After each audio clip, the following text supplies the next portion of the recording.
Conversation with Kirith, where we do this podcast series about what entrepreneurs feel about luxury in Goa. Floyd, tell me your earliest memories of luxury. Luxury, okay. Earliest. I have a fun story, in fact. So normally we do these conversations. We have a lot of conversations, I think, at coffee shops. Today it's in front of the camera. So correct.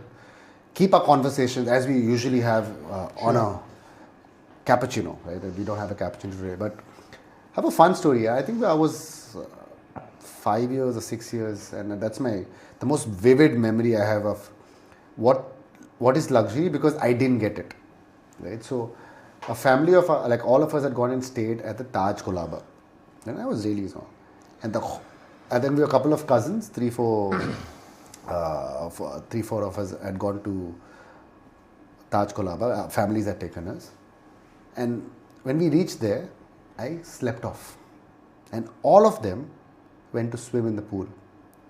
And I remember I slept off at around 4 o'clock and woke up at around 9 o'clock. And I missed out on all the fun that they had in the pool and everything. And I asked my mom, why didn't you wake me up? She's like, no, because you were fast asleep, right? Why would you want to wake up?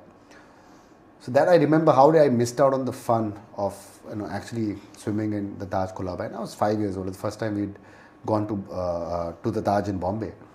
And I'd thrown such a big tantrum that we had to leave the next morning. So I didn't get to experience the hotel. I didn't get to experience any sort of luxury because I slept off. So that was my earliest vague memory of missing out on luxury. So I actually missed out on the fun. It was FOMO of missing out on the fun with cousins at a place like the Taj Colaba. So I have a very vivid memory. And my memory actually is quite bad. So you asked me what I did yesterday. I write it down. Correct. I tell Basu. Yeah. Now for me, luxury right now is freedom, right? How do I get the time to spend time with Adam, who's 5 years old, or Chloe, who's again 5-month-old, or with my family, with my wife? How do we go out? We love going to coffee shops. Correct. That's why luxury is what is the time that we get? What's the freedom that we have to go out on a staycation once a month, or to go on weekends for every weekend go out for a beautiful brunch or a breakfast. Right? So these are luxuries, right? Yeah. But luxury is more about a memory. It's about a thought that you leave with, that you go with, that you remember. So I would like to change it. Luxury is not a memory, but luxury is an experience that makes it memorable. Yeah, so experience. That's correct. Should be an experience. How do you get that experience? Even if you go to, I would say, even a Ras omelette place, right? Like a dhaba. But that experience that you get, that the lifelong taste of, that first bite of the spicy Ras omelette that you have, right? That also could mean luxury. So it's part of your lifestyle, luxury, the way, it's a thought, memory that you go with, right? At the end of the 100%. day. What leads to a memory. Correct.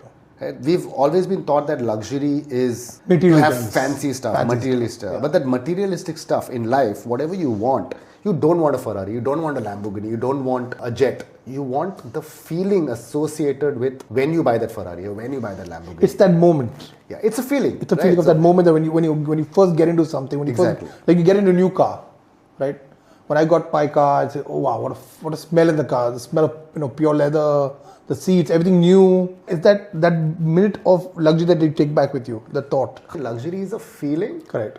Not a materialistic need, correct? Right? What is the feeling that you associate? Also, not only with you, what is the feeling that you think the people will think about you? How would people feel about you when you drive that luxury car, or when you wear that Rolex, or when you wear that Omega, or when you wear a particular brand?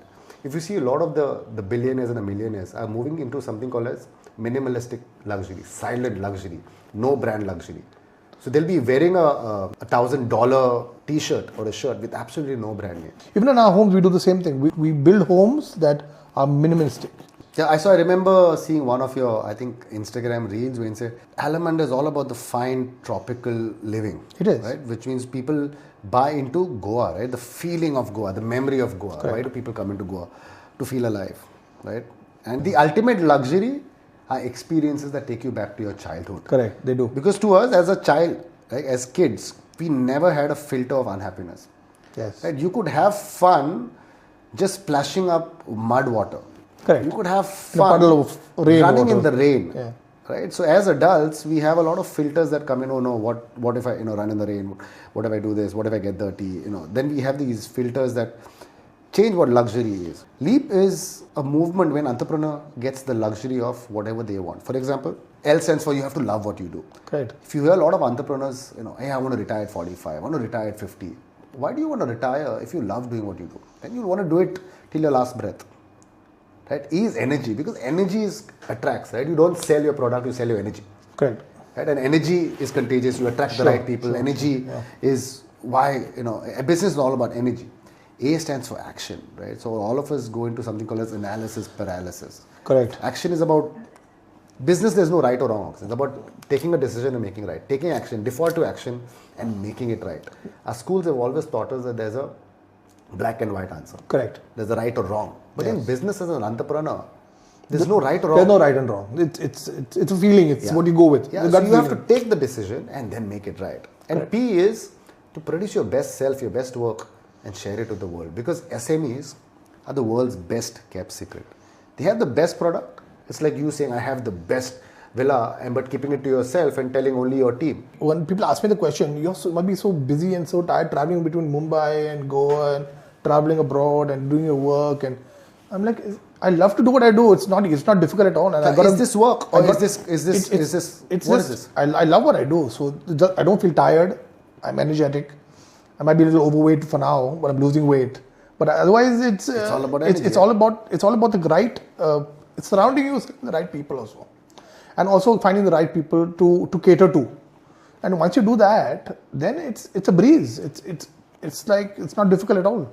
I want to ask you on the same question. While this podcast would have been initiated as an initiative for marketing, but is this work? This doesn't feel like work. No, right? For me, this is not work. It's not work at all. Right? It's like two friends talking and recording each other. Correct. Right? And while all of this is happening, I don't think we have a single missed call from any of our clients, any of our team. No. Right?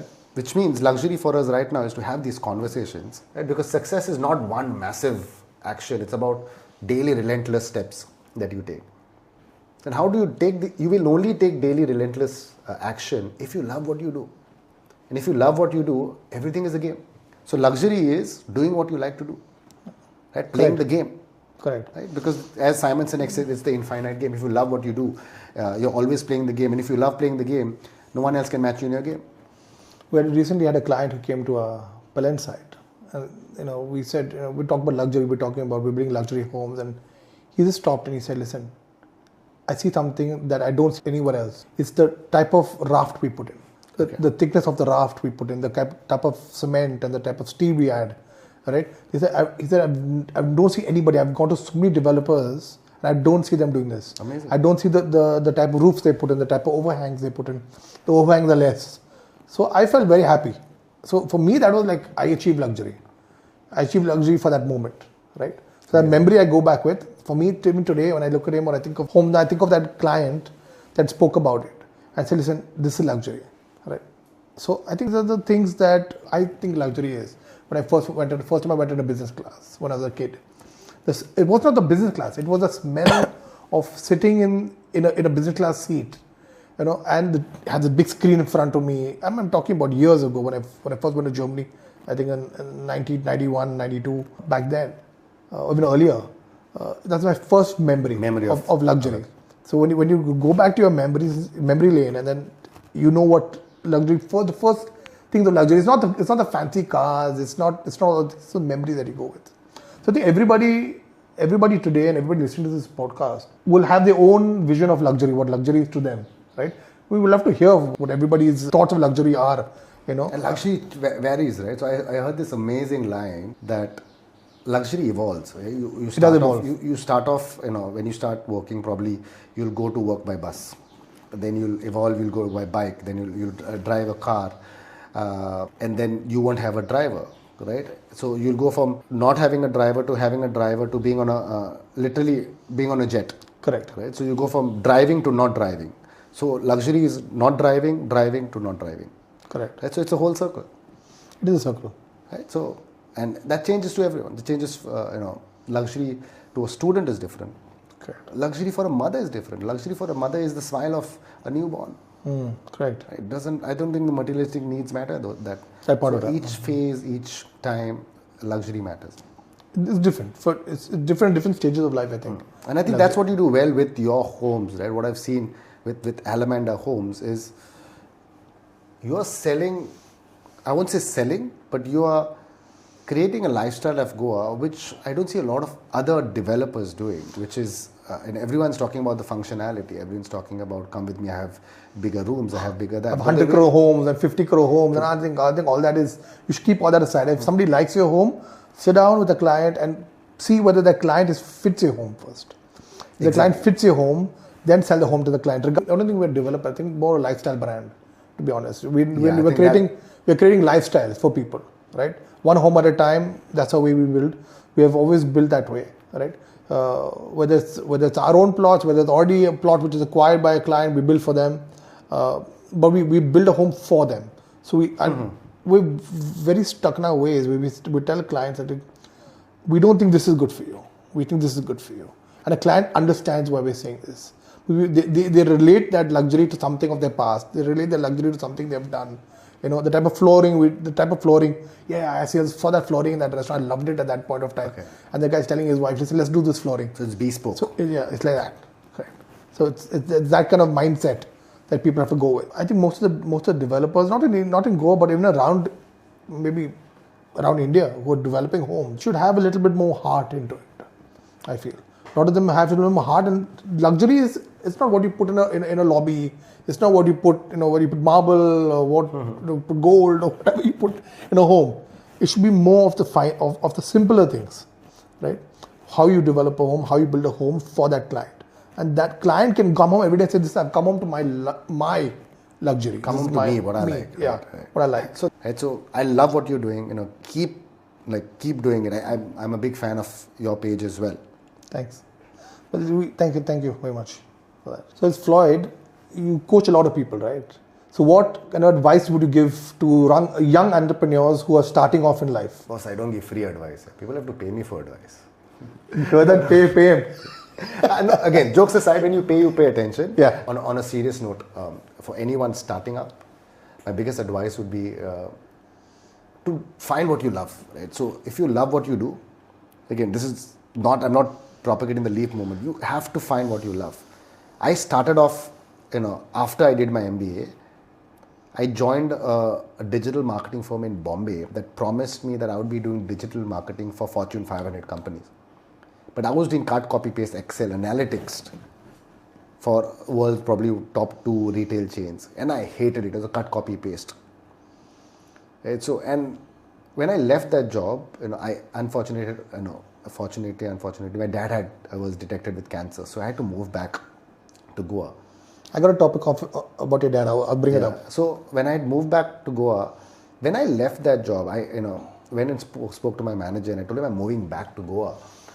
The first thing, because I didn't love what I did and I obviously was not good at what I did, he said, "Oh, you're going to Goa. So you'll start a shack. You'll start a restaurant." What? So this is, again, a lot of beliefs that people have that in Goa, I would love to start a shack and restaurant. Hospitality and that. So again, nothing against him, but yeah. I was always a marketing guy. Yeah. I was always into brand, building businesses. But he never saw that in me because I never loved what I did. But when I came back to Goa, I loved what I did. Managing brands, marketing, building some of the biggest businesses in the country. That's what I love. That is why I can do that 24/7. I can do that in the morning. I can wake up. You always had a business and a marketing gene in you. I think came not from my dad. I think my dad used to make some brilliant sweets. This bibinka and other amazing stuff. Karthik keeps saying you put a good-looking girl and put a hoarding next to her. You'll check out the hoarding. Try to summarize it. Moving away from luxury, from materialistic, fancy goods. Yes. Deep down, luxury will come down to, even after you have that car, you will want to drive down. You'll feel the best driving down the lanes of your childhood. Where you used to jog, where you used to run. Right, coming back to it. So how do we bring back our childhood memories? Through experiences, through gifting. All our memories. Through memories. Yeah. I think that for me is the biggest takeaway from this conversation right now. I've never looked at luxury as taking me back to my childhood days. And for me, that has been a big takeaway. Thank you for that insight. Most welcome. We'll help you to get incited with your childhood memories. So time to create content on this. That was conversation with Kirith. Thank you, Floyd, for being on our podcast. I know you're a pleasure. Very busy guy.